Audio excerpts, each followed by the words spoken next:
It looked like the perfect hip-hop power move. 3 successful young, black, and successful CEOs coming together to form a union. A union that was built to benefit artists, whatever it be, to get a better education on the music business, healthcare, dental insurance, and giving artists a chance to make a living off their art. Suge Knight, who has always been talking about doing distribution and ownership since the 90s, wanted to finally accomplish this mission, but there were some big problems. The landscape from hip-hop in 1996 to 2002 has changed.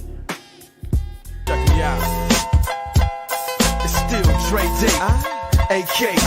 Though I've grown a lot, can't keep it home a lot. Cause when I frequent the spots that I'm known to rock, you hear the bass from the truck when I'm on the block. Ladies, they pay homage, but haters say Dre fell off. How, nigga, my last album was The Chronic. They wanna know if he still got it. They say raps changed, they wanna know how I feel about it. You ain't up on things. Dr. Dre is the name, I'm ahead of my game. Still puffin' my leaf, still fuck with the beats. Still not loving police. Still rock my khakis with a cuff and a crease. Still got love for the streets, reppin' 213. Still the beats bang, still doing my thing. Since I left, ain't too much change. Still, I'm representing for them gangsters all across the world. Still hitting them corners and them lolos, girl. Still taking my time to perfect the beat. And I still got love for the streets. It's the D.R.E.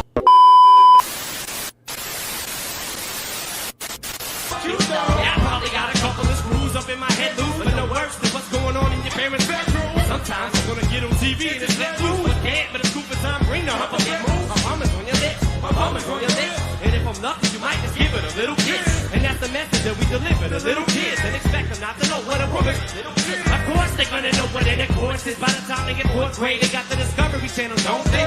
We ain't nothing but animals. Well, some of us cannibals who hunt other people open like animals. But if we can hunt at animals and antelopes, then there's no reason that a man and another man can't elope. But if you feel like I feel, I got the antidote. Women wear your pantyhose, send me coke and go. I'm Slim Shady, yes I'm the real Shady. All you other Slim Shadys are just imitating. So won't the real Slim Shady please stand up? Please stand up. Please stand up. Everyone whom was considered an adversary or fell off during his heyday have climbed back on the charts again and dominated the rap scene. Dr. Dre, after several flops, found his mojo back with his return to gangsta rap with his Chronic 2001 release, which, despite Suge tried to halt by trademarking the Chronic, ended up selling 6 million records. Eminem had become Dr. Dre's flagship artist on Aftermath and later became one of the biggest artists on the planet, selling 3 million with the Slim Shady LP and close to Diamond with the Marshall Mathers LP. Snoop Dogg went to No Limit Records to get his business right and released The Game Is to Be Sold Not Told, The Last Meal, and Pay the Cost to Be the Boss, regaining his spot as one of the kings of the West Coast. Suge Knight, on the other hand, attempted to rebrand the label, titling it The Road Records, and attempt to start fresh and lighten the image. But Suge also ran into another hurdle in that The Road had no distribution. Many labels refused to do business with Suge based off the terrifying reputation he has built. And with his last big star getting killed right beside him, labels were very hesitant or refused to do business with him, period. He knew that he needed to form alliances to get the road back out in the streets and back on the charts again. And this is where he reconnected with Irv Gotti.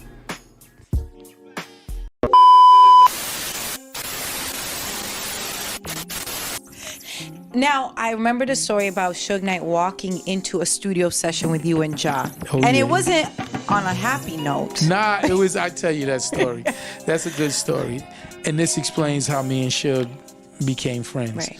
So when I sampled the Tupac record that Shed So Many Tears, they was like, yo, Suge got to clear that. Because I went to Interscope, because this was before he was on Death Row. Right. So I thought I'd just have to talk to Afeni and Jimmy Iovine or somebody. And they both said Suge controls everything Tupac. He has to clear it. So Suge, I've heard all the stories and everything like that. So I'm in LA. He reaches out. I said, yeah, I'm at Enterprise. Come through. He said, I'll be there in like 5-10 minutes. So I got like 20 of my dudes out there. Studios flooded, all street dudes, right? Preem was out there as well. You know what I'm saying? So Preem was with me. So we all like waiting for whatever. Yeah. And it's like, if he's, you know, we heard stories, him trying to play dudes or whatever. We ain't having it. You understand? So when he comes in, Nobody's smiling. So just imagine 20 dudes, killers, 20 killers with me, and ain't no one smiling. Right? No one smiling. We sitting there like that, and Suge comes and smoking a cigar. He got like 2-3 dudes with him. They ain't smiling, and he's sitting there looking. I'm like, what's up? Not smiling. He said, what's up? And he's like, and his first words, he says, oh, y'all ain't on no Hollywood shit in here. Nope. Words. I said, nah, we ain't. You know what I'm saying? And the crazy thing about my man Preem, he's the only person I ever see. I don't care who was around. They respected this dude. They knew him and they respected him. So I'm just telling you the God's honest truth. So he said, Preem, he's like, what's up, Preem? He's like, yeah, what's up, Suge? And then he was looking around. He said, man, I'm gonna give y'all that record for free. And so he gave us all of those times we sang, and we sampled Pac's voice on the Pledge record. If you remember the beginning and the end, it's his voice, free. So what do you want me to do, right? Like everyone has their stories about Suge, but here it is. I didn't know him. He didn't know me. He comes in, he has a respect for us. We have a respect for him. He gives me the Tupac sample. He doesn't charge me 1 penny. What do you want me to do with this guy after that? Thanks. Get out the studio. You understand? Yeah. Right. So I'm like, yo, good looking. And we just start talking, and he stayed the whole night. Yeah, he stayed the whole night, and we laughing, joking. None of that stories that you heard, I believe those stories. He just didn't do them with us. You know what I'm saying? With us, it was a respect in the bond, and it was a respect thing. And that's what it is to this day. To this day, it's like when we seen him in LA, when we seen him in LA, it's always love. So what do you want me to do? Like New York people like, yo, why you cool? I was gonna ask. Yeah, they would be like, why are you cool with him? You know this or you know that. And I'm like, look, man, my man BJ said it best, because, you know, some of our gangster homies, they was like, why you doing this? So BJ told him, he said, if we listen to what everyone said, we shouldn't mess with you. And I'm not a person like that. Like, I treat people how they treat me. So if a dude gives me nothing but love and respect, I don't like, I gotta give him some love and respect. And with Suge, it was even deeper because he gave us that sample for free. Yeah. He charged, remember when Little Mo sampled Gin and Juice? Yes. It was rumored to be that he charged Elektra $1 million. So that's what I was like, damn, man, he come with that $1 million shit. I can't do it. I can't, like, we gotta just scrap the record. I can't do it. So I was preparing for the worst. Yeah. Like the biggest sample that I cleared and paid for was Michael Jackson, Rock With You, I did it for the Shanti Rock With You remix. I paid $250,000 for that sample because I just thought Michael Jackson, Rock With You, hey, this could really help catapult her or whatever. So I was prepared to pay something like that, and the man said free. Now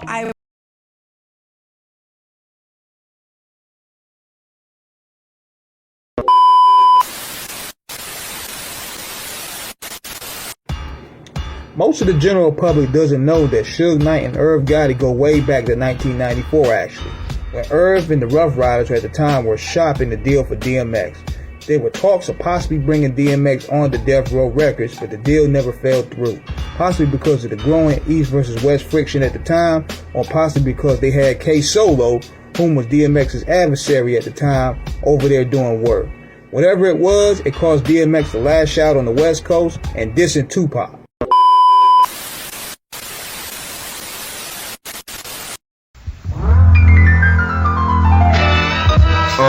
Check it out, y'all. Check it out, y'all. On that motherfucking West Coast shit. 'Cause I'm on the best coast, bitch. And niggas know I was going dizzy. We on some East shit. That B shit. Yeah, man. One in the back, lift your faggot ass face down. Lucky that you're breathing, but you dead from the waist down. Fuck is on your mind, talking that shit that you be talking. And I bet you wish you never got hit, cause you'd be walking. But shit happens and fuck it, you done did your dirt. Niggas is wondering how the fuck you hid your skirt right under their eyes. Came as a surprise to the guy that one of they mans was a bitch in disguise. I'm fucking with cats that order more hits and slaughter more kids. Let me holler at you, yo, the Baltimore shit. Yeah, I mean, I'm just robbing to eat. And there's at least 1,000 of us like me mobbing the street. When we starve and we eat whatever's there. Come on, you know the code in the streets, whatever's fair. Bloodstains and chalk meet. Your man couldn't walk after the talk about him not being on the 1130 beat in New York. The transforming ass niggas will get it quick. And yo, for real, that nigga Tupac can suck my dick. And it's gonna take all them niggas in the West Coast to barely move me. Cause when I blow shit up, I have niggas falling like white bitches in a scary movie. Ah, you know I don't know how to act. I get too close to niggas, it's like protected by vipers. Stand back. What's this? I thought you niggas was killers, demented. Fuck you want me to with this coward? Finish him. Descend. Alright. East heard the West was craving for a night. Alright. Craving for a night.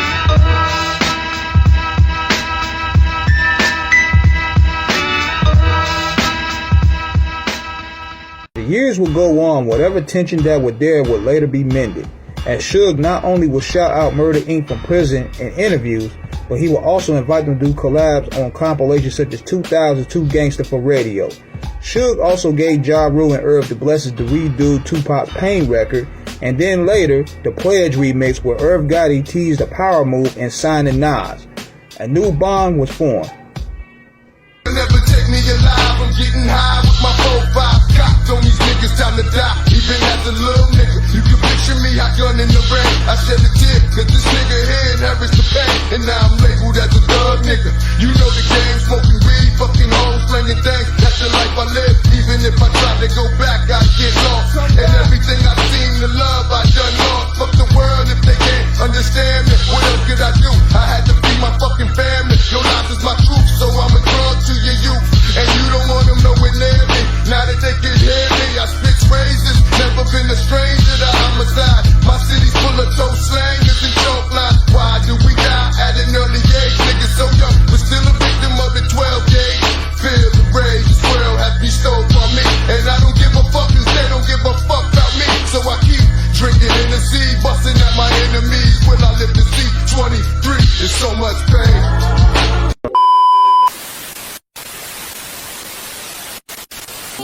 Yeah. You talk to these guys. Yeah.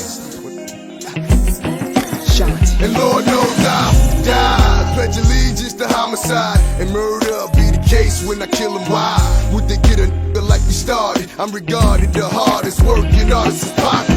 And I ain't talking if I'm like a better. I'm talking if he was here, we'd probably ride together on this chick with curls. Dog, get at me, dog. Rule the balls. You always been a pup now, ain't it a pity that you run into IG, dying to be me? But I pledge INC, and for the love I'll bleed it in blood and die from hot slugs. 2000 to 2002, Irv Gotti had the radio and mainstream on lockdown. Suge saw a lot of him in Irv at the time. He was ambitious, aggressive, cocky, and not taking any shit from any of these executives. Suge seen Murder Inc. as the East Coast version of Death Row Records. Both labels would do numerous collabs and remixes together from 2002 to 2003, and a trust was formed. But in order to really form a union, they needed to get another major player from the South, and this is where Jay Prince will be introduced into the fold.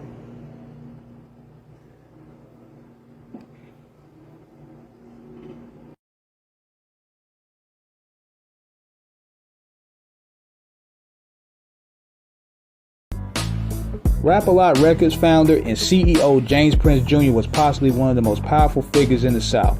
He's a man whom operated and carried himself like a true mafia boss. He would rarely do interviews and will often stay behind the shadows. His formula led to major success for Rap-A-Lot Records, but with the reputation, they became a target of the DEA for an entire decade, whenever it been targeted through lyrics, as well as the DEA suspected Rap-A-Lot was a major drug trafficking front, infiltrating the label and Houston's Fifth Ward with informants. Scarface rapped about this on the track Conspiracy Theory. The I knew this nigga who was sitting on the dock of the bay. Had plans of getting rich, so he was blocked with Jay. This motherfucker had the street game locked. Had the blocks all sold up. And always let the cops when they showed up. He had the rep of being murderous too. The type of nigga with the body of a goddamn fool. But he knew to get off in this crew he had to change. So when James went to church, this nigga did the same. So he's stepping back away from the cut. But his visions of living had his brain cells stuck the fuck up. Steady calling his shots, but steady leaving the trail. So sit back and peep my game, I've got a story to tell. I came from a cave with niggas who do crime. Niggas rat they niggas out when they came in due time. No snitching nobody out when you're facing your life sentence. But damn, you do it by your goddamn self. Despite the turmoil years, J. Prince still remained as one of the most successful CEOs in rap, and he had a vision of forming black-owned distribution. He had done business prior with Death Row Records, going back with Big Mike 3-2, whom were formerly known as the Convicts, almost signing with Death Row in 1991. Their influence was also felt throughout Dr. Dre's The Chronic album, and the late 3-2 was a known influence on Snoop Dogg, using slang such as Big Baby and We Don't Love Them Hoes, which Snoop would later start using. They will also do a collab with the late Tupac Shakur, along with Scarface and Johnny P on Face's classic track titled Smile in 1997. J. Prince with Murder Inc. relationship, on the other hand, was a bit more stronger due to the connection of producer Seven Hilarious, whom was one of the keys to Murder Inc.'s hit-making system and being signed to Rap A Lot at the time. The Row connection would soon be made as Crooked Eye, whom was the newest signee to the Row, would make an appearance on the remix for Ashanti's hit Baby. Beast man, she be in the shower singing Shaka Khan's Sweet Thing. But I'm on the block, gutter thugging where the G's hang. Cause all of my father figures came from a street gang. It's Crooked Eye riding with me and more. She top notch, dog, a Bentley Azor. She keep her body covered in Christian Dior. Whoa, plus she ready to ride with me in war. Who can ask for more? Me and my baby, baby, baby, baby, baby. Baby, baby, baby, baby. I love it when I hear your name. Got me saying, baby, baby, baby, baby, baby. Baby, I love you. Baby, baby, baby, baby, baby. I love it when I hear your name. Got me saying, I can never. It seemed as if the power move was slowly being made, with all three figureheads from Suge, Irv, and J. Prince being aboard. But on November 14, 2002, those plans will come to an end as Suge's Death Row offices were raided by the FBI.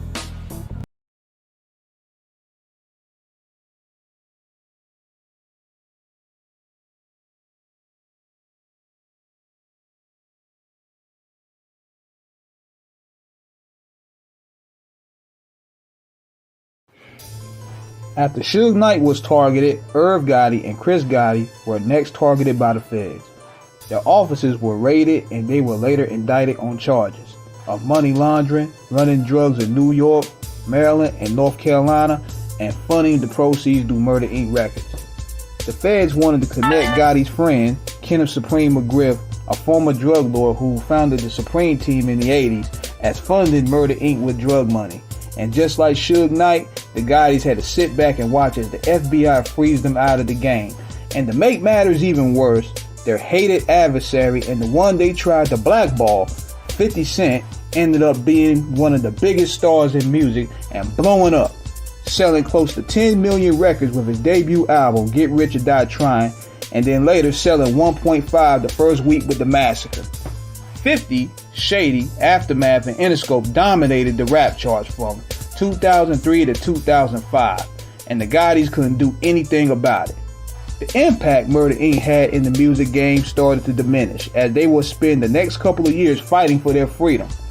Many whom loved them turned on them and sided with 50 Cent in the process. Meanwhile, their flagship artist Ja Rule was turned into a punchline into the industry. Now, you know there's two sides to every story, right? If you liked the Ja Rule Duets album, you'll flip when you hear his new album, Ja Rule Duets 2. Ja Rule has gone back in the studio with his CD player to bring you new old hits like this. To me.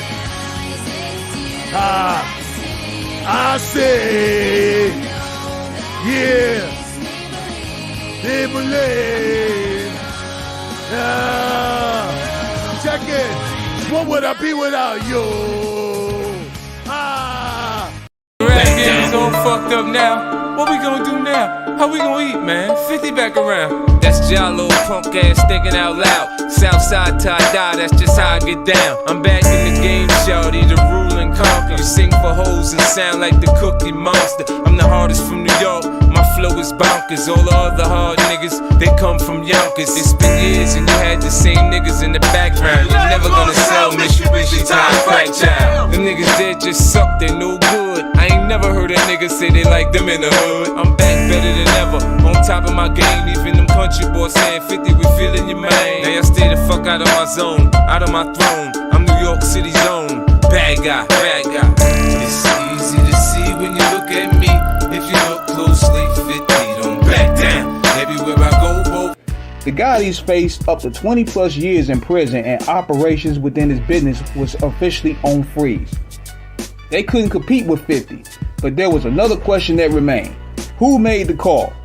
Chris Gotti, on an interview with Doggy Diamonds, alluded that Leo Colin was the one who helped 50. You know, one day we went in Leo's office, and he's got a picture of 50 Cent almost the size of this whole wall. Holy. And he's hugging 50 like this, and he's like this. Now, mind you, this is behind us, so if he walked in, it would be on this wall. If he came in this door, his office, his desk was there. So we don't see it. He called us in for a meeting. And then he tells us to turn around and take a look. And then asks us, do we like that? So you could, this is what we're dealing with. Mind games like that? This ain't no mind game. This is, wow. Another question, was it Puff Daddy or Jay-Z, whom, as Gene Deal on the Art of Dialogue said, made the call? Puff could have saw Irv Gotti as competition and hated the Suge Knight alliance. Or was it Jay-Z, whom ironically would level up as a position of CEO of Def Jam Records after Murder Inc. and Death Row went down?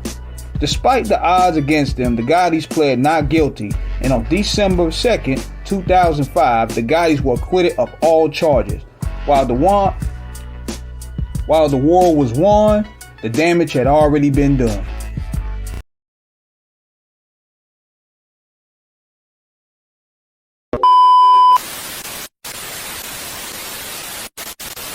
Shit, Jimmy never looked at me and said, we'll take care of you.